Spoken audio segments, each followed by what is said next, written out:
My brother locked me out of my own apartment to host a rave. The first thing I noticed wasn't the lock, it was the bass. I felt it vibrating through the soles of my work boots before I even reached the third-floor landing. I had just finished a grueling 12-hour shift at the warehouse moving crates, and all I wanted to do was faceplant into my mattress. But when I slid my key into the deadbolt of apartment 3B, it stopped halfway. It hit something solid. I jiggled it violently. Nothing. I pulled it out and tried again, thinking maybe I was hallucinating, but it was jammed tight. The lock had been changed. Then the bass dropped. The door rattled in the frame like it was about to fly off its hinges. My windows were blacked out with heavy-duty garbage bags taped from the inside. I pounded on the wood with my fist until my knuckles hurt. I shouted for Bradley. My older brother Bradley was supposed to be crashing on my couch while he looked for a new place, a favor I was already regretting because he had eaten all my groceries in 48 hours. I yelled his name again, kicking the bottom of the door. Suddenly, the music dipped and the lock clicked. But it wasn't Bradley. It was a guy the size of a vending machine wearing a tight black t-shirt. He looked down at me with zero expression and blocked the entryway with his shoulder. "Name?" he asked, his voice deep enough to rattle my teeth. I stared at him. "What do you mean, name?" "I live here. Move." I tried to push past him, but it was like shoving a brick wall. He tapped a clipboard with a pen. "Private event," he said. "If you aren't on the list, it is $50 cover charge. Cash only." I felt a vein pop in my forehead. $50? To enter my own apartment? I looked past his massive shoulder and saw my living room. It was unrecognizable. My furniture was gone. Strobe lights were spinning on my ceiling fan, and there were at least 30 people crammed into my kitchen holding red Solo cups. "Get Bradley!" I snarled. "Get him now, or I am calling the police!" The bouncer, whose name tag read Tiny, looked me up and down. "Bradley is busy with VIPs. Pay the cover or get lost, kid." He slammed the door in my face. I stood there shaking when the door across the hall creaked open. It was Mrs. Phillips, my 70-year-old neighbor who hated noise. She stared at me with pure venom. "I called Mr. Santino," she hissed. "He is on his way to evict you." She slammed her door too. I had 10 minutes before the landlord arrived and ruined my life. I ran to the hall window and climbed onto the freezing fire escape. I scrambled along the metal grate to my bedroom window. Through the blinds, I saw figures moving. I picked up a loose brick, took a deep breath, and smashed the glass. I reached in, unlocked it, and climbed into my own room. The air smelled like sweat and cheap cologne. And there, sitting on my bed counting a stack of cash, was Bradley. He looked up, eyes wide. "Yo!" he shouted over the music. "This is the VIP room. You can't be in here." "You can't be in here," Bradley repeated, shoving a wad of bills into the pocket of his skinny jeans. He looked at me with genuine disappointment, like I was a toddler who had just interrupted a very important business meeting by soiling a diaper. "This is the VIP lounge. The buy-in is $200. Did you pay the buy-in?" I stood there, shivering from the freezing wind coming through the broken window behind me, brushing shards of glass off my work uniform. I looked around my room. It was a disaster zone.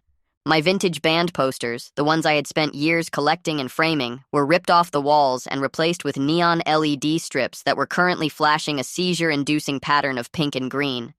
My ergonomic desk chair, the one I had saved up 3 paychecks to buy for my bad back, was currently being used as a footrest by a girl with glitter all over her face who was vaping directly onto my computer monitor. And my bed, my sanctuary. The mattress was pulled off the frame and pushed into the corner to make room for a folding table covered in bottles of Grey Goose and half-empty cups of cranberry juice. "I am going to kill you," I whispered, my voice barely audible over the bass thumping through the floorboards. "I am going to actually kill you with my bare hands." Bradley rolled his eyes and held up a hand to silence me. He turned to the girl on my chair and the guy passed out on my laundry pile. "Guys, give us a minute," Bradley said smoothly. "My little brother is having a meltdown. Just a family emergency. Go grab a drink at the main bar, on the house." The girl groaned, blew one last cloud of strawberry smoke at my face, and sauntered out of the room, stepping over the broken glass like it was just confetti. Once the door clicked shut, Bradley dropped the act. He walked over to me, grabbed my shoulders, and shook me. "What is wrong with you?" he hissed. "You just broke a window. Do you know how much that is going to cost to fix? You are eating into my profit margins." "Your profit margins," I screamed, shoving him off me. "Bradley, I live here. This is my apartment. You have turned my bedroom into a nightclub. Mrs. Phillips called the landlord. Mr. Santino is on his way here right now. Do you understand what that means? It means I am evicted. It means I am homeless." Bradley laughed. He actually laughed. He walked back to the table and poured himself a shot of vodka. Bro, you are so dramatic, he said, tossing the shot back. Mr. Santino isn't going to evict you. Landlords love money. Once I show him the revenue stream we are generating tonight, he is going to want a cut. I am literally printing cash here. Do you know what the markup is on this vodka? 300%. I am an entrepreneur, and you are acting like a narc. He started counting the cash again, slapping the bills down on the table. Look, I made $2,000 in 3 hours, he said, looking at me with wide, manic eyes. And the night is young. The after-hours crowd hasn't even arrived yet. That is when the real money comes in.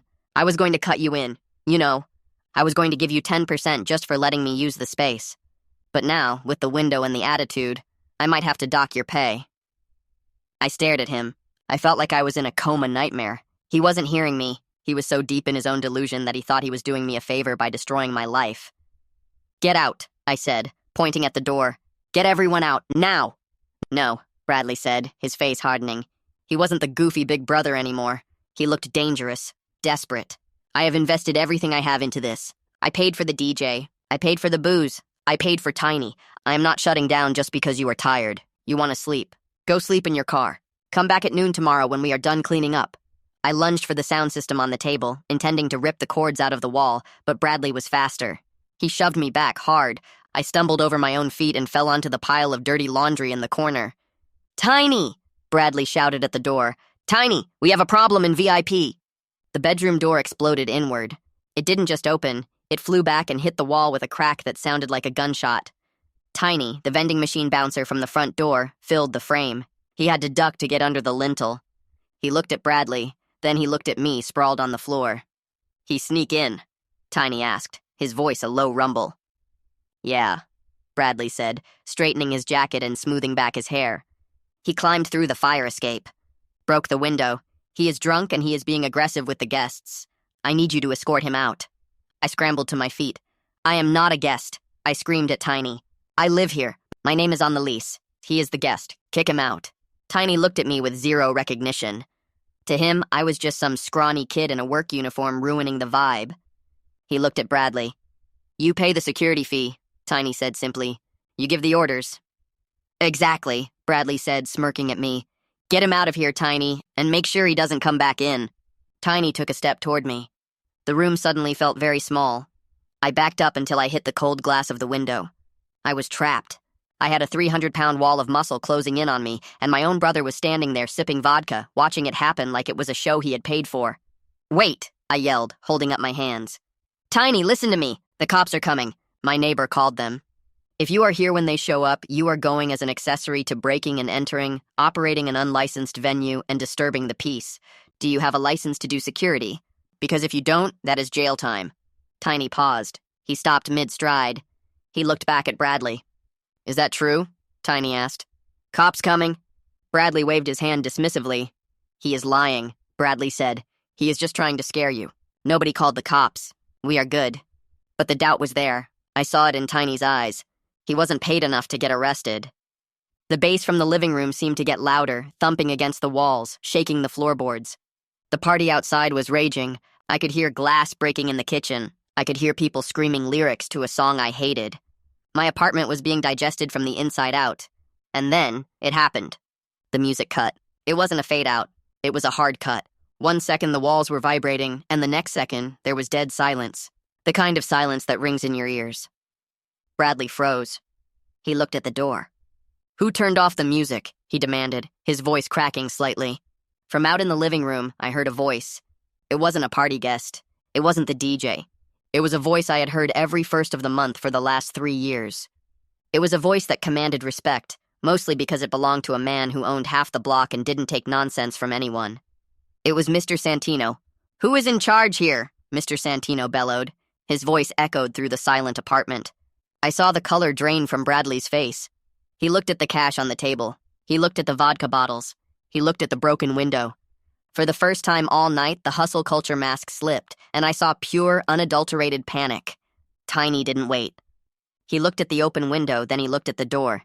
He made a calculation. I am out, Tiny grunted. He turned around and walked out of the bedroom, pushing past a group of confused party guests who were gathering in the hallway. Bradley looked at me. He looked at the fire escape.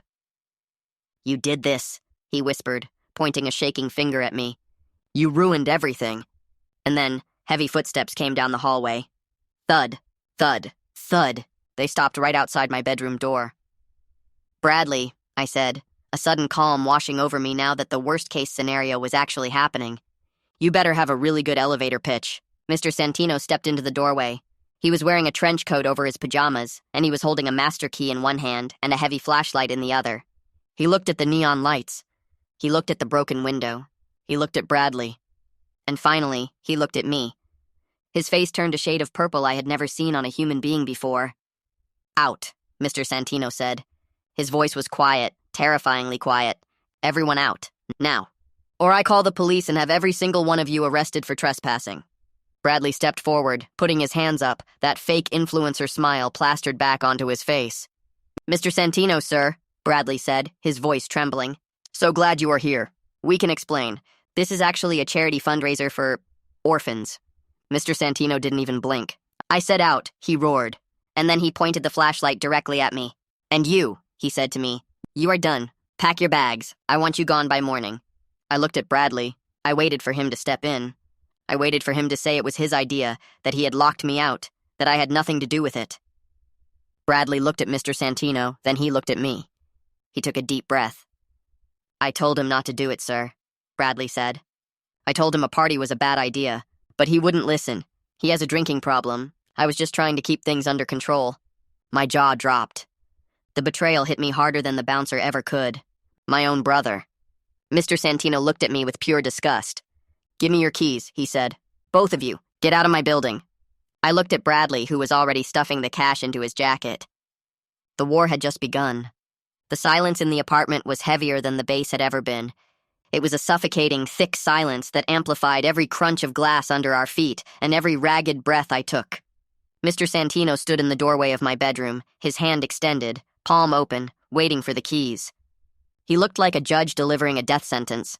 Bradley, sensing the absolute volatility of the situation, decided to play his final card, the charm offensive. He stepped past me, carefully avoiding the pile of dirty laundry I had been thrown onto, and gave Mr. Santino a look of practiced humility. Sir, again, I take full responsibility for not stopping him sooner, Bradley said, his voice dropping to a confidential, regretful register. My brother, he's been going through a tough time. The breakup, the job stress, I think he just snapped. I came over to check on him and found this.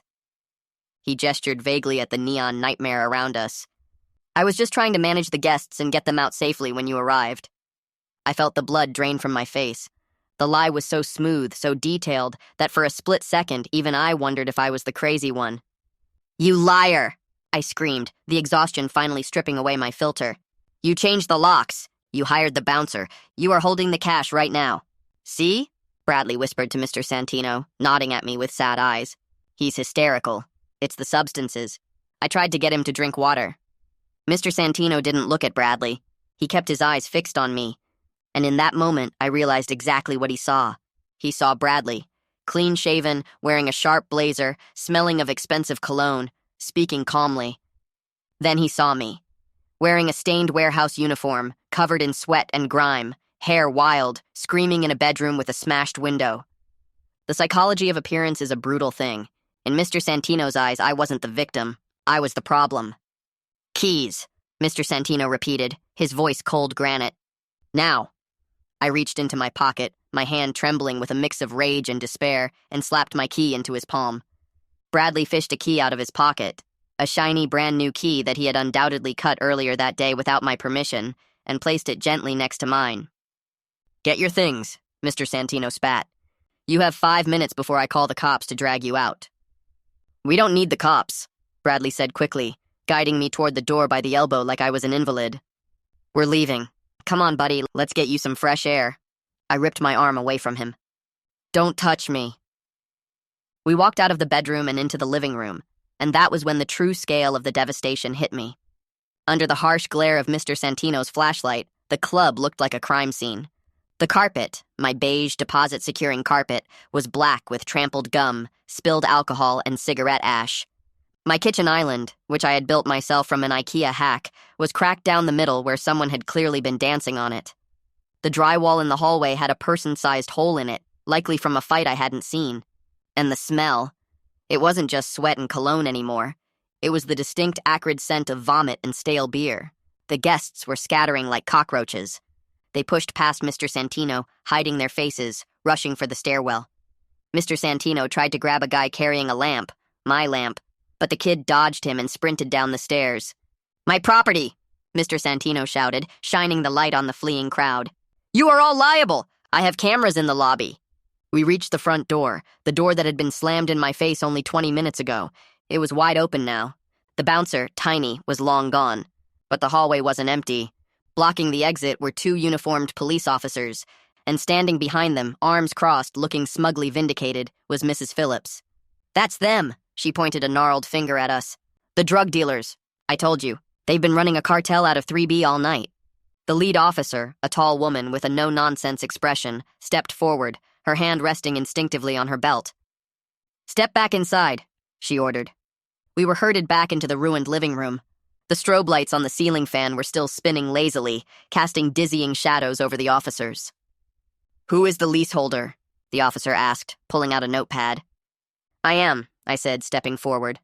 "It's my apartment, but he did this. He locked me out." "He's the leaseholder," Bradley interrupted, cutting me off. "And I'm just visiting. Officer, I am so glad you're here. I've been trying to de-escalate this situation for hours." The officer looked at the hole in the wall. She looked at the broken window in the bedroom that was visible down the hall. She looked at the cash sticking out of Bradley's pocket. "Sir, why do you have a large amount of cash on your person?" she asked Bradley. My heart leaped. Finally, the smoking gun. Bradley didn't even flinch. He pulled the wad of bills out, my rent money, my grocery money, the money people paid to ruin my home, and held it up. "I'm an event promoter," he lied, the words flowing like oil. "I carry cash to pay vendors. I came here to drop off some money for my brother to help with his rent. I didn't know he was planning a rave." He looked at me with that same sad, brotherly concern. I tried to tell him the noise ordinance is strict in this neighborhood, but you know how it is. Young kids, they think they're invincible. I felt my mouth open, but no sound came out. It was masterclass gaslighting. He was using the cash, the evidence of his guilt, as proof of his benevolence. He was framing himself as the responsible older brother bailing out the delinquent sibling. "Officer," I choked out, pointing at the cash. "That is cover charge money. He was charging people $50 to get in. Ask the neighbors. Ask the people leaving." The officer looked at Mrs. Phillips, who was hovering in the doorway. "Did you pay to get in?" the officer asked her. "I certainly did not," Mrs. Phillips huffed. "But I saw people handing over cash to a giant man at the door." "That was his friend," I shouted, pointing at Bradley. "The bouncer." "I don't know any bouncer," Bradley said calmly. "Maybe he hired security? I don't know who his friends are." The officer sighed. She looked tired. She looked like she didn't want to unravel a domestic dispute at midnight. She looked at Mr. Santino. "Do you want to press charges for the damage?" she asked. Mr. Santino looked at the apartment. He looked at me. He knew I was the leaseholder.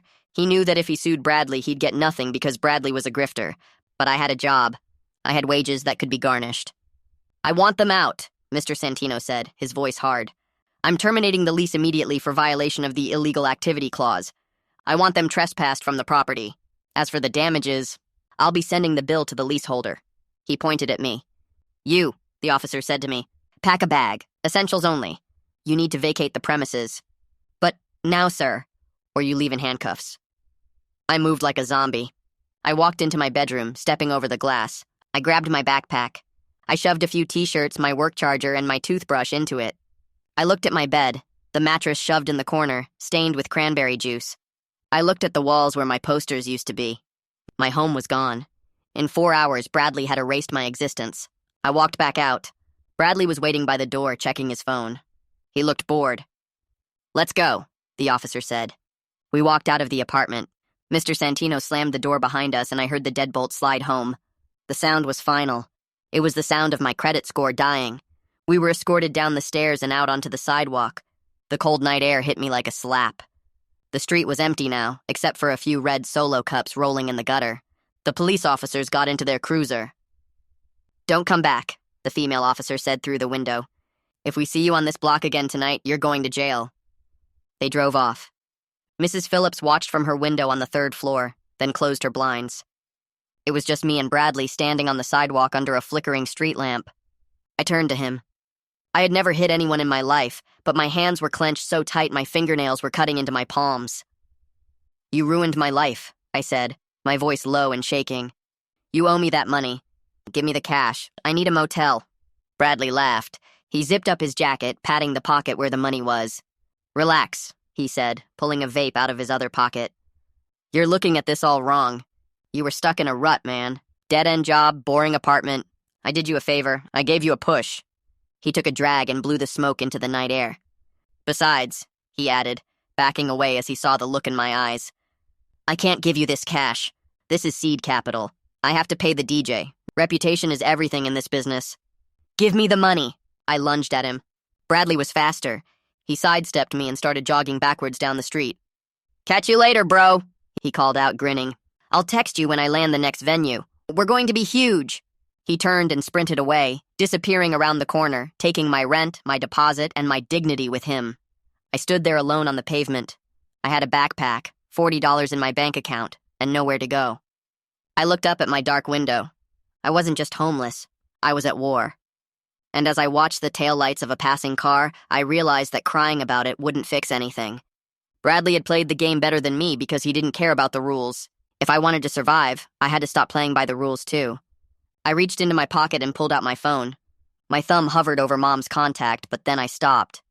No, Mom would believe him. She always did. I opened my banking app instead. I needed to see exactly how much damage he had done. I scrolled through the transactions. And there it was. A pending charge from yesterday. Rental equipment, heavy audio, $200. He hadn't just used the apartment, he had used my credit card to rent the sound system. A cold, hard knot formed in my stomach. That wasn't just theft, that was fraud. And unlike he said, she said with the landlord, paper trails didn't lie. I took a screenshot. "Okay, Bradley," I whispered to the empty street. "Let's play." I spent the first night of my homelessness in the back seat of my 2008 Honda Civic. I parked in the back corner of a 24-hour Walmart parking lot, wedged between a rusty RV and a shopping cart return corral. The streetlights buzzed overhead, casting a sickly yellow glow through my tinted windows. It was 3 a.m. My legs were cramped, my neck was throbbing, and every time I closed my eyes, I saw Mr. Santino's purple face screaming at me to get out. I couldn't sleep. The adrenaline from the eviction had faded, replaced by a cold, hollow dread that settled in the pit of my stomach. I was shivering, not just from the temperature, but from the shock.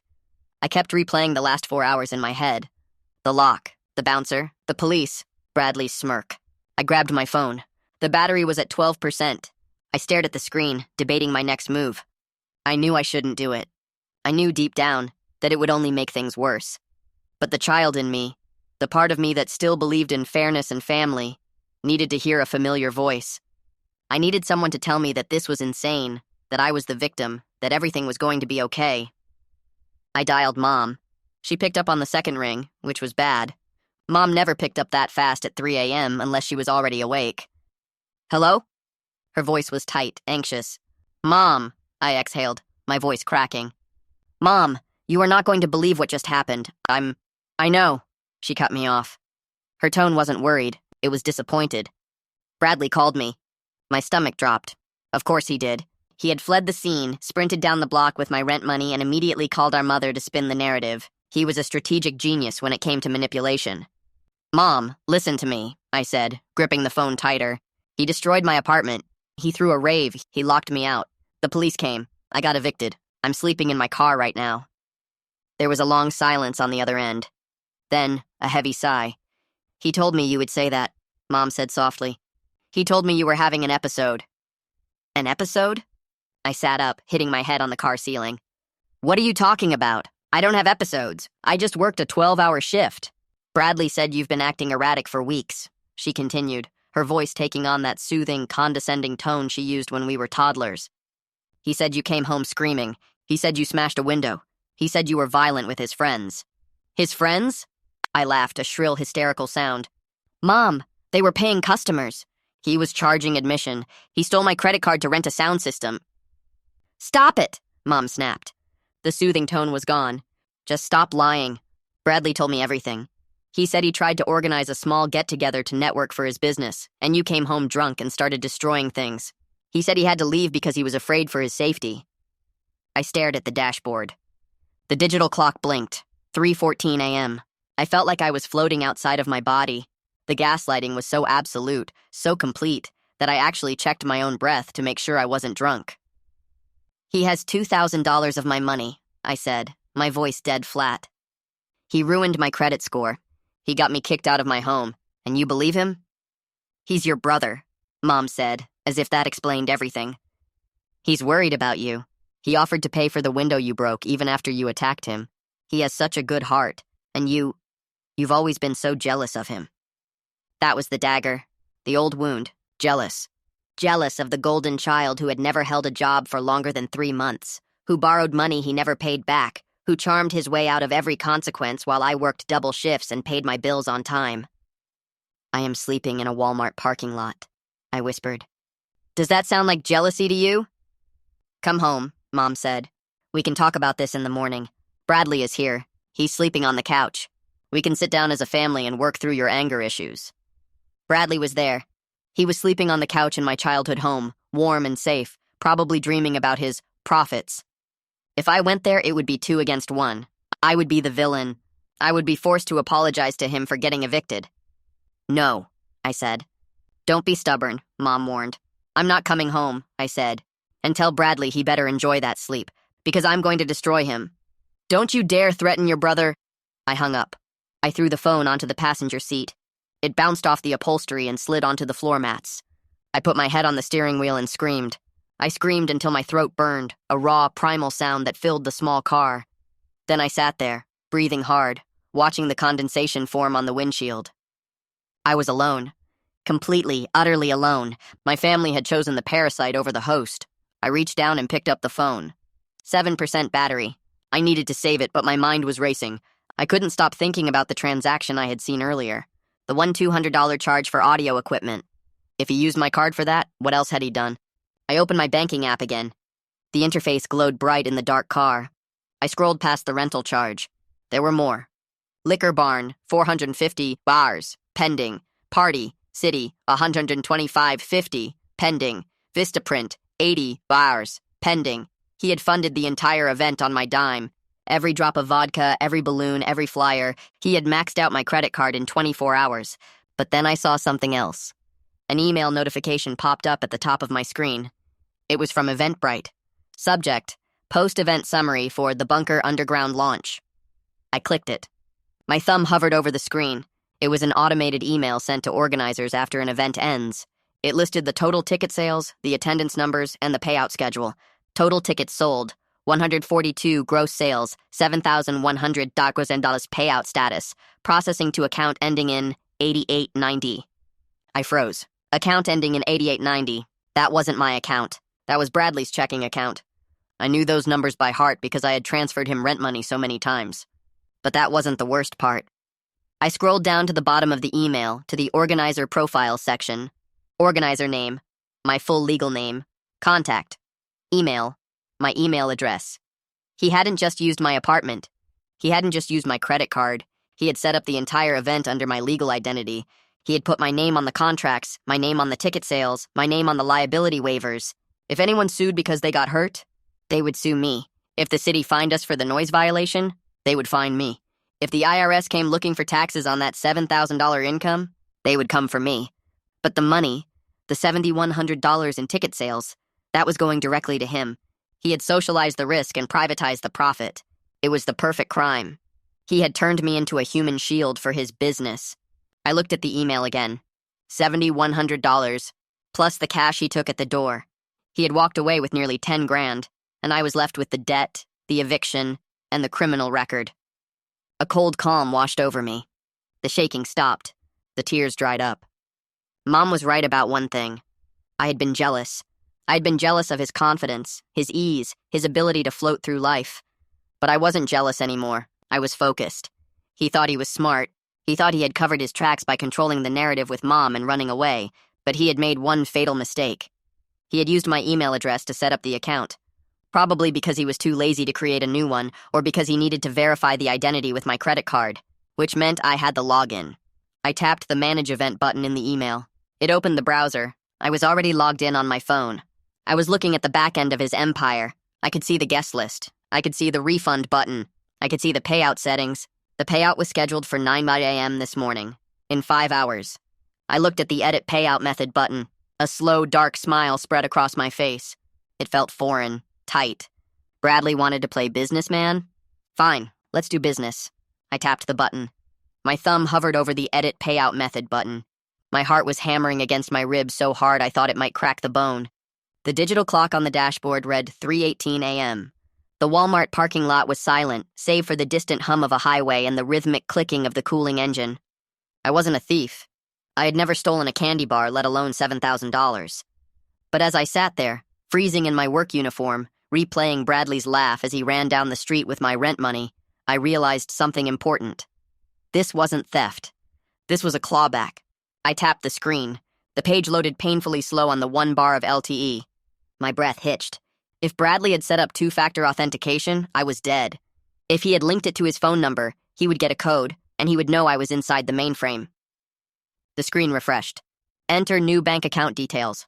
No code required, no security question. Bradley, in his arrogance, hadn't bothered to secure the account because he assumed I was too stupid or too hysterical to figure it out. He thought he was the predator and I was the prey. He forgot that even a cornered rat will bite. I typed in my checking account number. I typed in my routing number. My fingers were shaking so bad I had to backspace 3 times. Save changes. I held my breath. A little spinning circle appeared in the center of the screen. It spun for 5 seconds. 10 seconds. Success. Payout method updated. Next scheduled payout, today, 9 a.m. I let out a breath that sounded like a sob. I dropped the phone into my lap and slumped back against the seat. It was done. When the banks opened in less than 6 hours, the $7,100 from the ticket sales, the money Bradley was already mentally spending on a new lease or a used BMW, would bypass his account entirely and land safely in mine. But the relief was short-lived. I looked around the dark car. I was still homeless. I was still evicted. And I still had a brother who, once he realized the money was gone, would go nuclear. I tried to sleep, but it was impossible. The car was a refrigerator. I curled up in the back seat, wrapping my arms around my chest to preserve body heat. Every time a car drove past, headlights sweeping across the interior, I flinched, terrified it was the police coming to finish the job, or Bradley coming to break my windows. I dozed off in fitful 20-minute bursts. I dreamed of the bouncer, tiny, standing on my chest. I dreamed of Mr. Santino boarding up my windows with me still inside. I woke up to the sun blasting me in the face. It was 8:30 a.m.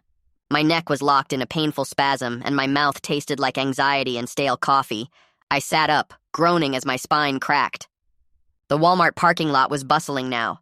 Shoppers were pushing carts, living their normal lives, completely unaware that a guy was watching them from a fogged-up Honda Civic, waiting to see if he had successfully robbed his own brother. I grabbed my phone.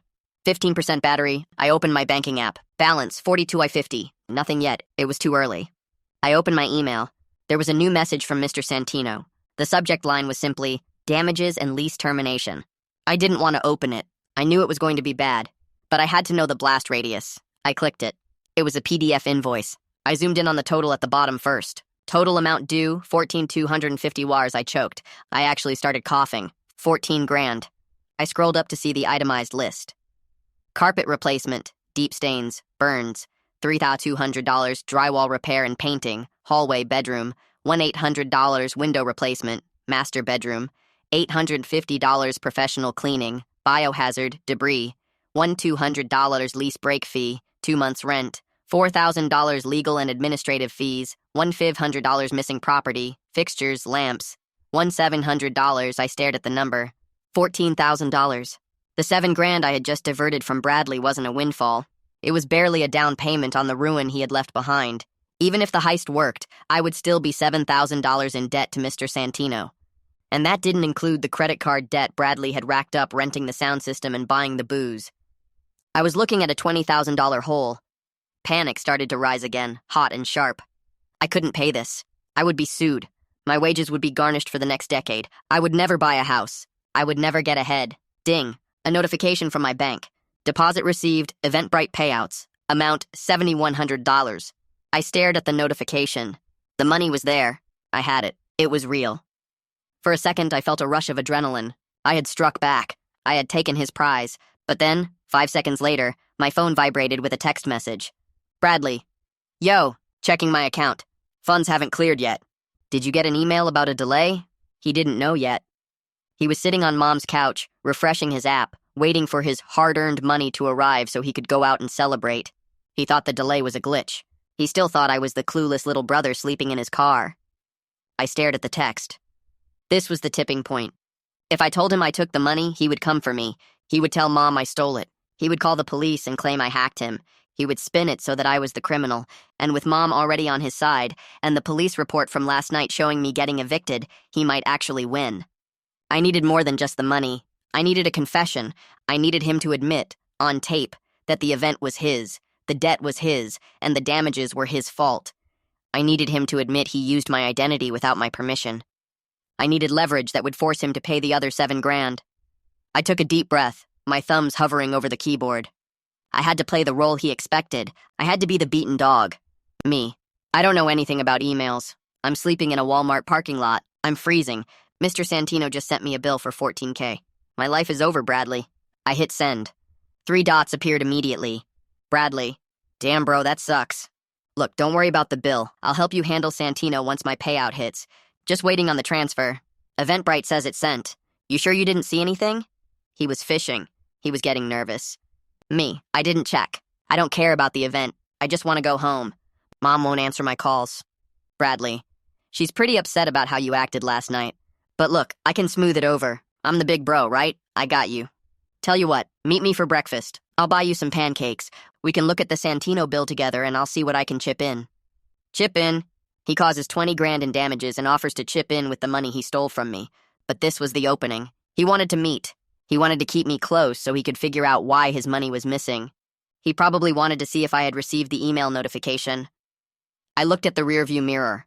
My eyes were bloodshot, my hair was a mess, and I looked like I had lost a fight with a tornado. I looked weak. Good. Me. Okay, meet me at the diner on 4th. I'm hungry. Bradley. Cool. See you in 20. Keep your chin up, kid. I put the phone down. A cold, hard resolve settled in my chest. I wasn't going there for pancakes. I reached into my glove box and pulled out my old phone, an iPhone with a cracked screen I kept as a backup. I turned it on. It still held a charge. I opened the voice memos app. Test. The waveform spiked. It worked. I slipped the cracked phone into the breast pocket of my work shirt, facing the microphone out. I grabbed my main phone with the bank app open showing the $7,100 balance. Bradley thought he was meeting a broken man to buy his silence with a short stack of pancakes. He was walking into a wiretap. I put the car in reverse. The Honda Civic groaned as I backed out of the spot. Coming to get you, big bro, I whispered. I pulled into the parking lot of the diner on 4th Street 10 minutes early. I needed to set the stage. I parked my Honda Civic in the back, away from the windows, so Bradley wouldn't see me sitting there psyching myself up. I checked the breast pocket of my shirt again. The old iPhone with the cracked screen was wedged in tight, the microphone facing out. I did a quick test recording, muttering 1, 2, 3 into my collar and played it back. It was crystal clear. I walked into the diner. It was a classic grease trap, vinyl booths, the smell of burnt bacon, and a waitress named Darlene who had been working there since the Cold War. I picked a booth in the corner, far away from the kitchen noise, ensuring the audio would be clean. I sat with my back to the wall. I wanted to see him coming. Bradley walked in 5 minutes later. He looked fresh. While I had spent the night shivering in a Walmart parking lot, he had clearly showered, shaved, and slept in a real bed. He was wearing a crisp white polo shirt and sunglasses, looking like he was on his way to a yacht club instead of meeting his homeless brother. He spotted me and flashed a grin that didn't reach his eyes. Yo, there he is, Bradley said, sliding into the booth opposite me. He didn't look at my bloodshot eyes or my wrinkled clothes. He looked straight at the menu. I'm starving. Being an entrepreneur really burns calories, you know? I didn't smile. I just stared at him. I slept in my car, Bradley. I know. He waved a hand dismissively. Builds character, right? Every great success story starts with a little struggle. Steve Jobs slept on floors. You're in good company. He signaled Darlene for coffee. So, he said, leaning in, his voice dropping slightly. About the money. I checked my account again on the way over. Still nothing. Did you happen to see any emails from Eventbrite? Maybe a security alert or something? This was it. He was probing. He knew something was wrong, but his ego wouldn't let him believe I had outsmarted him. He assumed it was a glitch. I reached into my pocket and hit the record button on the hidden phone. I didn't check my email. I lied, my voice flat. I was too busy reading the invoice from Mr. Santino. $14,000, Bradley, that's what you cost me. Bradley winced, but it was theatrical. Ouch. Yeah, landlords are sharks. But look, 14 grand is just a number. We can negotiate that down. I'll help you talk to him.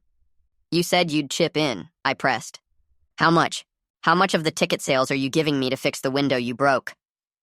Bradley sighed, drumming his fingers on the table. See, that's the thing. The liquidity is a bit tight right now. I have overhead expenses, the DJ, the security, and I have to reinvest in the brand for the next event. I was thinking maybe $500 to help you with a motel deposit? $500. He had made $7 grand, using my name, my credit, and my home, and he was offering me $500. 500? I repeated, letting the incredulity seep into my voice. Bradley, you made over $7,000 last night. I saw the line. I saw the cash. His eyes narrowed. Who told you I made 7 grand? I did the math, I said quickly. $50 a head. 150 people. He relaxed slightly. Revenue isn't profit, little brother. You don't understand business. But look, I can't give you any money until the payout hits, and for some reason, Eventbrite is being slow. That's why I need you to check your email. Since, I had to use your account to set it up. I leaned forward. This was the moment. I needed him to say it explicitly. Why did you use my account, Bradley? I asked. Why is my name on the organizer profile?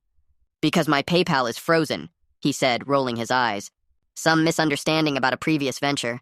It's totally bogus, but I couldn't risk the funds getting locked up. So I used your info as a placeholder. It's standard practice. So you admit you used my identity without my permission? I asked. Don't make it sound so dramatic, he scoffed. I did what I had to do to make the event happen. I'm the CEO, you're the silent partner. That's the deal. And the damages? I asked. The broken window? The carpet? You admit you did that? The window was you, bro. He pointed a finger at me. You smashed that brick through it. That's on you. Because you locked me out! I raised my voice, causing a couple in the next booth to look over. You changed the locks on my apartment. I secured the venue, Bradley hissed. Lower your voice. Yes, I changed the locks. Yes, I hosted the party. Yes, I used your credit card for the sound system because you wouldn't lend me the cash. But I did it for us. I'm building a legacy here. Got him. He had admitted to the locks, the party, the credit card fraud, and the identity theft. All in one rant. I felt the phone buzzing in my pocket against my chest. It was a text, probably from the bank confirming the deposit had fully cleared. I sat back in the booth. The waitress arrived with the coffee. I took a sip. It was terrible, but it tasted like victory. Bradley, I said quietly, I have something to tell you. What? He asked, blowing on his coffee. Did you find the email? Yeah, I said. I found it at 3 a.m., and I logged in. Bradley froze. The coffee cup stopped halfway to his mouth. You logged in? I logged in, I continued, maintaining eye contact, and I saw that you hadn't set up two-factor authentication, which was a rookie mistake for a CEO. His face went pale. What did you do? I changed the payout method, I said. I put in my checking account number. The silence at the table was deafening. Bradley stared at me, his brain trying to process the shift in power. He blinked once, twice. You're lying, he whispered. Check your phone, I said. It cleared 5 minutes ago. $7,100. It's in my account, Bradley, not yours. Bradley slammed his coffee cup down. Brown liquid sloshed over the rim and onto the table. You stole my money, he shouted. He stood up, knocking the table with his thighs. That's my money. I earned that. I built that event. It's my name on the account, I said, staying seated. It's my name on the lease. It's my credit card you used. Legally, that money is mine. It's compensation for the damages you caused. I'll kill you, Bradley snarled. He looked deranged. I'll call the cops. I'll tell Mom. Call the cops, I challenged him. Please. Tell them you hosted an illegal rave in an apartment you didn't own, using a stolen credit card and a stolen identity, and now you're mad that the victim kept the proceeds. I'm sure they'll be very sympathetic. Bradley's face turned purple. He looked around the diner. People were staring. He realized he had no move. He couldn't call the police. He couldn't sue me. And as for Mom, I said, pulling the cracked iPhone out of my pocket and stopping the recording. You can tell her whatever you want, but I'm going to play her this recording. The one where you admitted to stealing my credit card and changing my locks. Bradley stared at the phone in my hand. He looked like he had been punched in the gut. "You recorded me?" he wheezed. "You wiretapped your own brother?" "I secured my assets," I said, using his own words. "It's just business, Bradley." He stood there for a long moment, breathing hard. His fists were clenched at his sides. I thought he might actually swing at me. But Bradley was a coward. He only punched down, and right now I wasn't down. "Give me the money," he said, his voice trembling with rage. "Give it back, and I won't ruin you." "You already ruined me." I stood up, matching his height. "I'm homeless. I have a $14,000 debt. This $7,000 doesn't even cover half of it. You think you're getting a dime? You're lucky I don't take this recording to the police right now and have you arrested for fraud." Bradley flinched. The threat of jail was real. "Fine," he spat. "Keep the money, but you're dead to me. Don't come home. Don't call Mom. You have no family." "I know," I said. "I figured that out last night in the parking lot." Bradley glared at me one last time, a look of pure, unadulterated hatred. Then he turned and stormed out of the diner. He didn't look back. He just got into Mom's car and peeled out of the parking lot. I sat back down in the booth. My heart was racing so fast I felt dizzy. I looked at the waitress who was standing there with the coffee pot, looking terrified. "He's not paying," I said to her. "But I will." I opened my banking app. The balance stared back at me, $7,042.50. I had the money. I had the confession. I had won the battle. But the war wasn't over. I still owed Mr. Santino another $7,000, and I was still homeless. I drank the rest of the coffee. It was cold now. I needed to call Mr. Santino. I needed to play the recording for him. I needed to show him that I wasn't the villain, that I was the victim trying to make things right. I dialed his number. "Mr. Santino," I said when he answered, "don't hang up. I have your money. Well, half of it. And I have proof of who owes you the rest." Mr. Santino agreed to meet me at his property management office. It was a small brick building about 4 blocks from my ruined apartment. I walked there, clutching my phone like it was a grenade. I had transferred the $7,100 into a separate holding account, just in case Bradley tried some kind of desperate chargeback maneuver. I wasn't taking any chances. When I walked in, Mr. Santino was sitting behind a massive oak desk, staring at the itemized invoice of damages. He didn't look up. He just pointed to the chair opposite him. "You have 5 minutes, he rumbled. "If you don't have a check, I am calling my lawyer." I sat down. I placed my phone on the desk between us. "I don't have the full amount," I said, my voice steady, "but I have $7,100. Cash. Today." Mr. Santino looked up. His eyebrows raised slightly. $7,000 was a lot of liquid cash for a guy who had just been evicted. "And," I continued, "I have the rest of the payment. But it is not in money. It is in liability." "I am not interested in riddles," Mr. Santino snapped. "I am interested in fixing my unit." "My brother Bradley told the police he was just a guest," I said. "He told you he tried to stop the party. He lied. He organized it. He charged admission. He hired the security. And most importantly, he admitted to all of it." I pressed play on the voice memo. The sound of the diner filled the office. Bradley's voice, arrogant and clear, cut through the air. "Yes, I changed the locks. Yes, I hosted the party. Yes, I used your credit card for the sound system. I did it for us." Mr. Santino listened. He leaned back in his chair, his eyes narrowing as the recording continued. He heard Bradley admit to the identity theft. He heard the part about the profit margins. He heard the sheer lack of remorse. When the recording ended, there was a long silence. Mr. Santino looked at the phone, then he looked at me. The purple rage from last night was gone, replaced by the calculating look of a businessman who realized he had been played. "He used your credit card?" Mr. Santino asked. "Yes," I said, "and my identity to set up the event. That $7,000 I have, that is the ticket revenue. I intercepted it. It is yours. I am offering it to you right now as a down payment on the damages." Mr. Santino tapped his pen on the desk. He was doing the math. "If I sue you," he said slowly, "I get a judgment against a warehouse worker living in his car. I might see $500 a month for the next 10 years. But if I go after him, he has no assets," I admitted. "But he has a record now. Fraud, identity theft. If you file a police report for the damages and cite this recording as evidence that he was the organizer, not a guest, that is a felony amount of property damage." Mr. Santino smiled. It wasn't a nice smile. It was the smile of a shark that just smelled blood in the water. "I hate liars," Mr. Santino said. He looked me in the eye and told me he was trying to help you. "He lied to everyone," I said. Mr. Santino opened a drawer and pulled out a document. It was a settlement agreement. "Here's the deal," he said, writing on the paper. "You give me the 7,000 today. I will apply it to the balance. That leaves about 7,000 remaining." He paused, looking at me. "I will suspend collection on the remaining 7,000, he said. "On one condition. You provide a sworn statement to the police, you give them the recording, you press charges for the credit card fraud, and you list me as a witness." "You want to send him to jail," I said. "I want justice," Mr. Santino corrected. "And I want to make sure he never rents an apartment in this city again.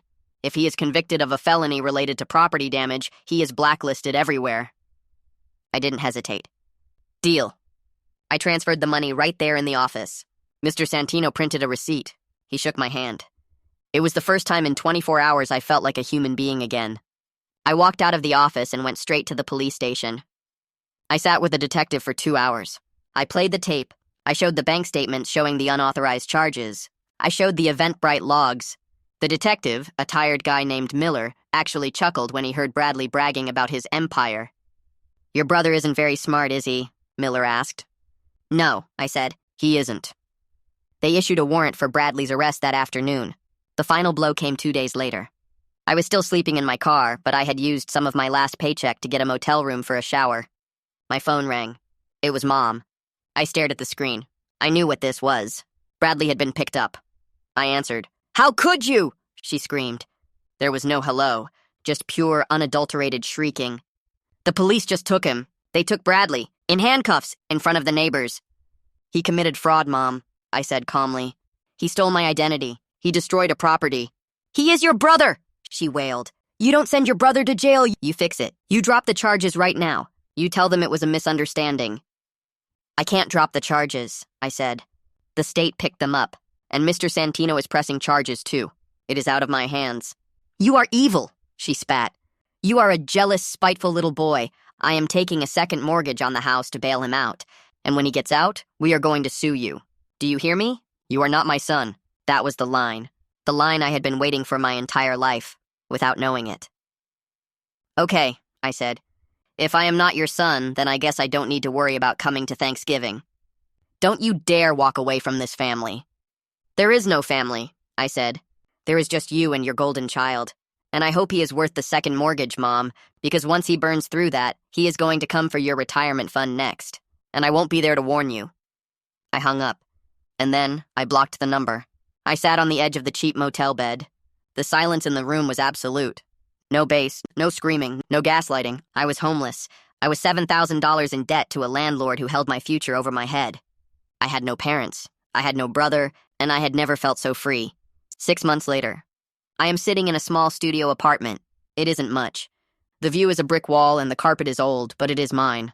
I worked double shifts for 4 months to pay off the rest of the debt to Mr. Santino. He actually wrote me a letter of recommendation for this place, calling me a man of integrity. Bradley is currently awaiting trial. Mom bailed him out just like she said she would, and true to form, Bradley skipped bail 3 weeks ago. He is currently a fugitive, likely trying to entrepreneur his way through another state. Mom is on the hook for the $50,000 bond. She tried to call me from a neighbor's phone last week, begging for money. I didn't pick up. Sometimes late at night, I look at the screenshot of that Eventbrite payout. $7,100. It wasn't about the money. It was the price of admission to my own life. I paid the cover charge, and it was worth every penny.